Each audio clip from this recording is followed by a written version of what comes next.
to your point, I think what the South Jersey scene is missing, other than myself, is like you said, that humbleness. I've dealt with, local rappers from the area, and reach out to them to collab or do this, that, and the other, and they'll be like, yeah, you gotta reach out to my manager. Like, nigga, what? Bro, we all in the same boat. The fuck is you talking about? Exactly. South Jersey, they all don't in the same boat. understand that, or because they feel like, you know what I mean, and within their little circle, they hot. But I'm like, bro, nobody. I say this, man. If you can't walk up and down the street and ask the average Joe, yo, you ever heard of such and such? Mm-hmm. If they can't say, yeah, I heard of him, I fuck with boy, or whatever the case may be, or even not just I heard of you, you ain't buzzing yet. Oh, this is crazy. It's your boy Muggy getting money. That's one of likely. Today we got one of them real South Jersey MCs in here, CMD's finest. We got the homie Lo in the building. What's going on, bro? How you doing, man? Appreciate you coming through, man. No doubt. I mean, you fresh off that tape with Nothing to Play With, GX Gotti. Man, what you been doing, man? What you been doing since you dropped that? How's shit been going? Working on the new shit. On to the next one, huh? Yeah. All right. I mean, how'd y'all even link up with that? Like you and GX Gotti? He's he on your team or just one of the homies? Yeah, so I met him through a family member. Okay. You know what I'm saying? And so we tapped in like that. And I reached out to him because I heard something that he did with, a family member of mine. And we just locked in. All right. So he CMG too? Yeah, South Jersey. Oh, okay, South Jersey. I mean, South Jersey, we got to start doing more collabs, connecting. I'm from South Jersey, too, you know what I mean? Down the highway bowl, but it's all family. We just going to get right into it. One of the traditions we have on NoScope TV is that we like to get into the artist's origin story. Like, how'd you get into this thing we call hip-hop? Like, when did you first start rapping? Yeah. Started giving people them bars, man. So like I tell everybody, you know what I mean, I came out the womb with a mic in my hand. You know what I'm saying? All like freestyling as a kid, family members got home video of me rapping and shit, like freestyling off the top of my head. Okay.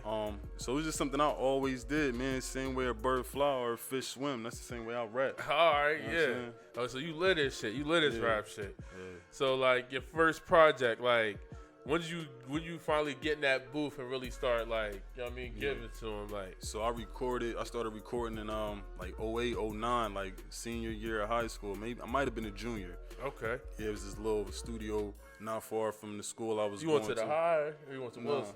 Nah, I went to another school. Oh, okay. I was going to Glassboro at the time. Oh, okay, all right. True. So everybody was like, yo, you nice. You gotta go to the studio. You gotta go. I'm like, yeah, all right. And then one day I finally popped up there and I was living there. Like I was the young boy. So, man, I lit there, man. Right after school, I walked straight to the studio. And there'd be other people recording or somebody in the side room chopping up a music video. Yeah. And I just love that shit. I was just living there, dog. Oh, man. Yeah. All right, so I'm going to take it back even further than that. Who were some of your early influences? Like, who did you see as like, yo, I want to be like that nigga when it comes to this rap shit? Nigga, like Pac, Jay, Nas, Big. Those is my top influences. DMX. All right, shout out to X. Yeah. Shout out to all that. Yo, I remember this one time. I was little, man. I'd be riding around with my dad. My dad, was doing this thing back when I was little. Okay. He had me around. You got a son. You had your little nigga with you. Right. Facts. So I heard Snoop Dogg, Gin and Juice. I'm a little nigga. Yeah. I'm a baby, bro. I come home singing that shit. My mom called my dad, say, don't be having him listening to that. So it's just hip hop is just, I don't know, man. I just always took to it. Yeah, I mean that early '90s music, it just had niggas hooked, bro. How could you not? I mean, that's the essence of it. So seeing as you said that's some of your influence, I see you're like more of like a traditional like MC. You're not really on that new wave type shit, but you sound modern. Being a South Jersey artist, I'm coming through with that traditional hip hop sound. Do you feel like it's harder to get people to latch on to it, or like what are you like some of the fans that you're looking for? I mean, that's a good question. I mean, sometimes you get pushed back You know what I mean? Motherfuckers not being able to wrap their heads around it because they so used to the dumbed down version of hip hop.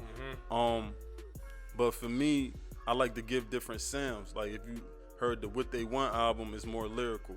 But then I linked up with the young boy and like, all right, niggas talking about it sound outdated, quote unquote. Yeah, so he came and brought that younger essence. Just to it. let them know, like, nigga, I come from the essence. Don't think I can't switch it up. Right. I could do that shit too. So I like to give them that.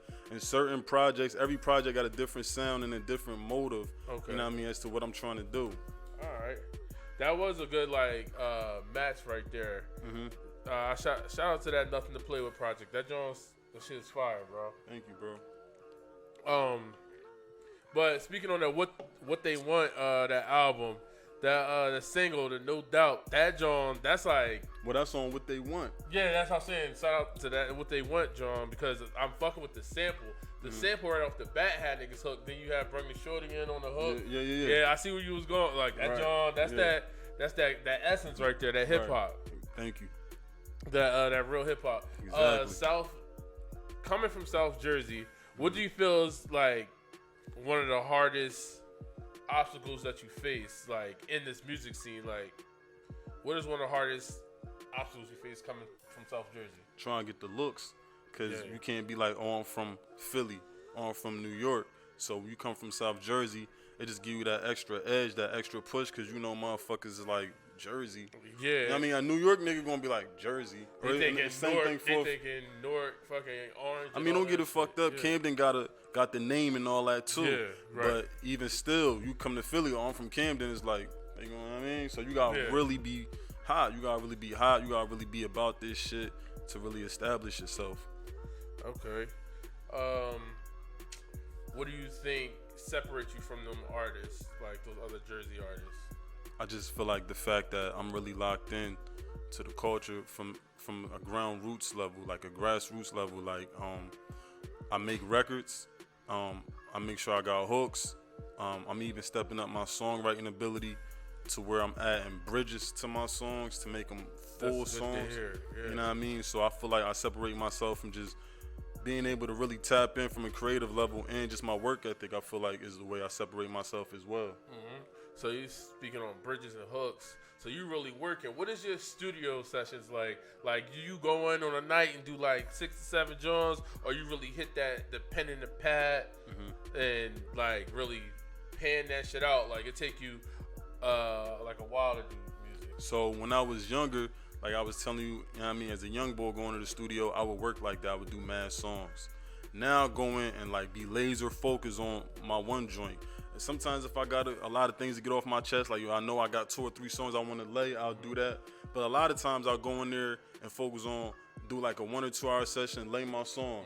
Then I'll go and listen to it. This is my creative process. Then I'll go and listen to it. Wow. And I'll be like, damn, all right, I want to change this. I want to do that better, do this better. Then I'll keep tweaking those songs until I feel like it's what I want, until I'm happy with it. And I feel like it's release ready. Okay, so when you recording, are you one of those artists that like the studio to be like a party, or you need that joint to be like a study hall? You need to be constant. Locked in. Yeah, I'm locked in. You locked in. It's me and my engineer. I don't know how people be doing that shit, having like 50 niggas in there, y'all drinking. You got I never girls. needed that. I never needed that, man. I'm That's locked a distraction. I got ADHD, man. Yeah. I'll be off going doing some if other that's shit. the vibe, if I'm working with another artist and that's the vibe, like I don't even be the type of nigga that go in there and be drinking and smoking. Like I'm just there to work.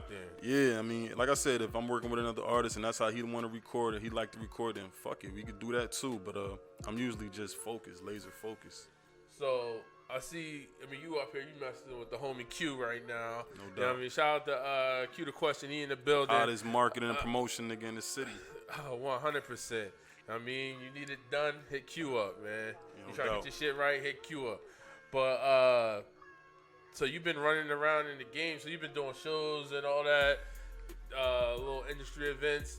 What are some of the industry? Did you run into any industry like scams, them showcases, the ticket sales, some pay to play, perform Jones? What's some of them Jones you ran into when you travel since you've been working? So when I was younger, I tried the Afton shit. Oh my God! When they told me I had to sell tickets, I was like, man, I ain't doing that shit. Right. You know what I'm saying? But nah, bro, I don't be fucking with the the showcases and the motherfucking the ciphers and shit. Yeah. Like I just never made it a priority. I just felt like I don't know where was that really gonna get me. If a lot of times I noticed with them showcases, it'd be nothing but other rappers in the crowd. Facts. And I'm trying to push to the listeners, to the fans. So I know when I start doing shows, I want it to be a little bit more intimate, where it's just me and my fans, little small cap venues, and just lock in with me and the people who fuck with me from a fan standpoint. Right. So I ain't really off that showcase type shit. I mean, I fuck with it if that's your grind, that's how you want to go about it. But you know, my style is a little different. I mean, speaking of performing, are you more of a performance guy or like an in-studio artist? Like you love the writing and making the songs, or do you like performing them better? I mean, you gotta perform. You know what I mean? That's part of this shit. Right. I know Lil Wayne says studio, set, stage. That's the only thing he worry about doing. I'm in the studio, I'm on set shooting a music video, or I'm on stage. Right. So I'm the type of nigga I want to be rehearsed. I want to have a little merch table on the side. I just want to do it the right way. So when I get to that point where I feel like the demand is high enough for my music, I'm going to tap in, you know what I mean, doing the shows and whatnot. Okay, all right. And it makes sense. So, I mean, have you been to any of the local venues? Did any shows? Like, what's one of your favorite venues that you worked at so far? I haven't been performing, man. Like, I just been, like I said, trying to build up the catalog, build up the content. Right. And when that started buzzing, it's like, all right, now it's time. All right. Yeah. All right, cool. So, you building the catalog. Yo, Q, what you doing, man? You say you're supposed to be recording the content. I mean, Q in the building, I'm saying, he always work. You can't get this man to stop working, bro. All right. You know what I'm saying? 6 videos right here. My nigga. All right. All right, so we had the industry. All right. So what we're going to get into is what we like to call your dream situation. It's where you will basically, if you had things, your career go the way that you want it, in a perfect situation. So what I'm going to ask you right now is, if you had things the way you wanted it in your dream situation, what label would you sign to, if any? My dream situation, bro? Yeah. Loyalty Over Money is my independent record company. Okay. And so, shit, man, you know how Birdman and them did it? Like, they had Cash Money and they went with Partner with a major? I think they went with Universal. That's my dream situation. Okay. To build up my shit to the point where Sony, Warner, or Universal is, you know, wanting to sit down with me, and I'm able to, you know, be a subsidiary of them. Okay. You know what I'm saying? Right. But I ain't mad at a Def Jam if they come calling right. See what they talking about. I mean, Loyalty Over Money, that's the label. You have how many artists? It's just you right now, or you got a couple artists? Just me. Okay, yeah, smart man. You can't be, you know what I mean? You got to build yourself up before, you know what I mean? I can talk about doing that's something like for when somebody you on a plane else. that's going down, you got to put the mask on yourself before you put it on somebody else. Exactly. Facts. All right, so in your dream situation, you said you'll do a partnership with Universal. You need one Sony or Warner. Okay, one of the three majors. One of the majors. All right, so let's just say you'll do a partnership with a major. Next, I'm gonna ask you. You have to have a producer. Any producer produce your first album. Just one producer though. Who would you get to produce your first album, the whole thing, top to bottom? Dr. Dre. Woo! I need that perfection. that real hip hop route. I mean, he just a perfectionist, and he known for that. So I know he gonna take his time and craft my shit and be meticulous about how he go about it. Saying he gonna do, man. When I seen what he did for Fifth, I'm like, who the fuck else you gonna go with? Right. Shit. He did Fifth. Kendrick. He ain't nothing to play with. He ain't nothing to play with like the name of my last album. For real. All right, so far in this dream situation, we got you partnering with a major label. First album produced by Dr. Dre. All right, next we're gonna need, you gotta go on a tour. So you got to pick two artists that you feel will fit the same. I want to say algorithm, but we're talking about real life. Somebody that will fit with you to go on tour. What two artists would you pick? Any budget, you can get anybody. Dead or alive? Well, obviously, all right, boom. I said that because, man, R.I.P. Nipsey Hussle, bro. That's my favorite, like, modern day artist. If it's not Nip, it'd be definitely Meek Mill. Okay. And another artist, shit, Benny the Butcher, dog. Meek and Benny, L.O. That'd be crazy. You know what I mean? Out of CFD. All right. I can see that. That joint will go crazy. So, all right, we're going to do the recap real quick. We got partnering with a major label. Dr. Dre producing the first album, and you taking, you said, Benny the Butcher and Meek on your first tour. Yeah, you helped me manifest this shit. In fact, you gotta speak that shit into existence. Yeah, bro. Nigga. Shit, that Fuck shit definitely can happen. Yeah. But fuck with that. We need you to do. We gotta get that clout up though. Yeah. We gotta. The album's coming. The tour's coming, bro. We gotta get your name in them headlines, bro. Birth by the Code, the new shit coming soon, yo. We gotta get your name. No, I'm saying. You gotta have a scandal with a model or an Instagram model. I'm working on that. You gotta get TMZ. I'm on the gram every day and You know DMing bitches like, what's your name? Yeah, I'm saying. You had to have a fake relationship. You gotta have some, Lori Harvey, Kim Kardashian type shit. Who you going with that? I mean, just to promote the album. I mean, you need a fake relationship or a scandal. Yo, you ever seen the bitch Jay Ramey? Nah, I ain't never seen Jay Ramey, bro. Y'all gotta look her up on the gram, man. Shout out. Shout out to Jay Ramey. I'm sure you a bad joke. If I could have a fling with Jay Ramey, god damn. Damn, bro. I'm out of here. Shit, I mean. And yo, the new chick, the little young chick with the song Water. What's her name? Tyler? Oh, she like a little. She do the Tyler bad as shit. That's like the Afrobeats type shit. Oh yeah. Oh yeah. Shit, for sure. Cute, funny. Oh yeah, for sure. Yeah, nah, she's sexy. I like her. All right, man. So look like that first album going platinum because you got the major label support. You know what I'm saying? You got Dr. Dre producing the album. You got Meek and Benny the Butcher on the first tour, and you got the John. What'd you say her name was? Jay Ramey. Jay Ramey. God damn. damn. Motherfucking the scandal. I mean, how can you go wrong? This my nigga. We gonna speak that into fruition. You know what I'm saying? Right. But yeah, that's one of my favorite segments. It's called the Dream Situation. Yeah. Just see what artists like what you want out of this shit. You know what I mean? Yeah. Because you're doing it for a reason. Right. But let me see what else we got.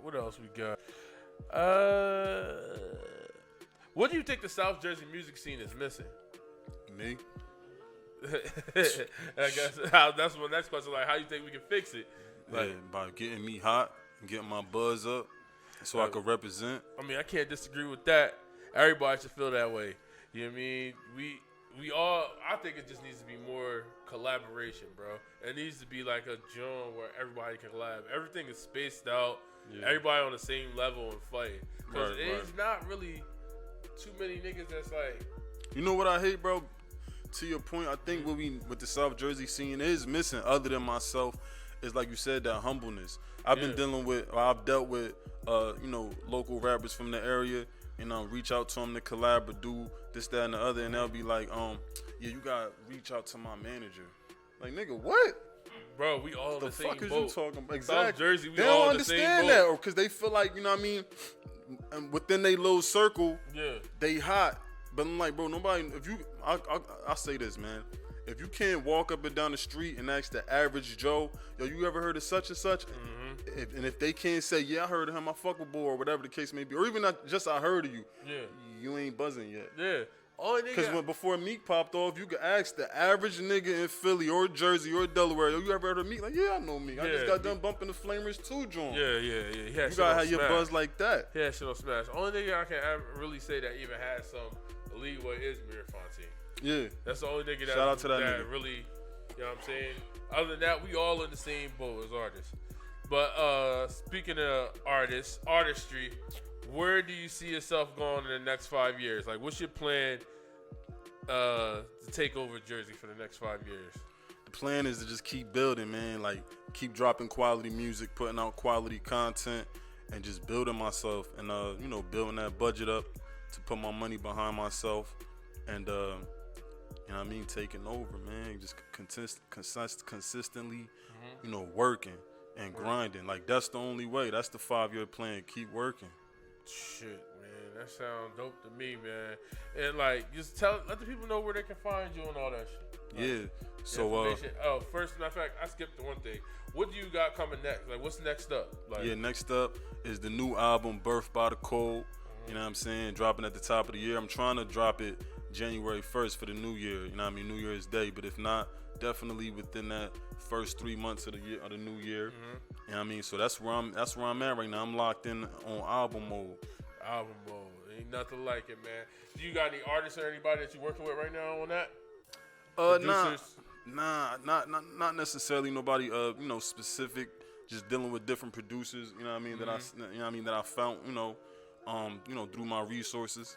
And I got different singers coming in, different musicians coming in to do hooks or just, to play their instruments on the album. That's dope shit, man. That's dope shit, man. Yeah. Tell the people where they can find you. Yeah, so my social media is LO_SlimHelu. That's LO_SLIMHELU. The YouTube is Loyalty Over Money Space TV. That's Loyalty OVA Money Space TV. And yeah, man, get with me. Yeah, man. Make sure you tune into that. Make sure you tune in to NoScope TV. Like and subscribe on YouTube, Spotify, all that good shit. And we out this joint. Yo, I'm the man with the iron, leave them all ghosts. Throwing shots, eyes closed. That's a no-scope. That's a no-scope.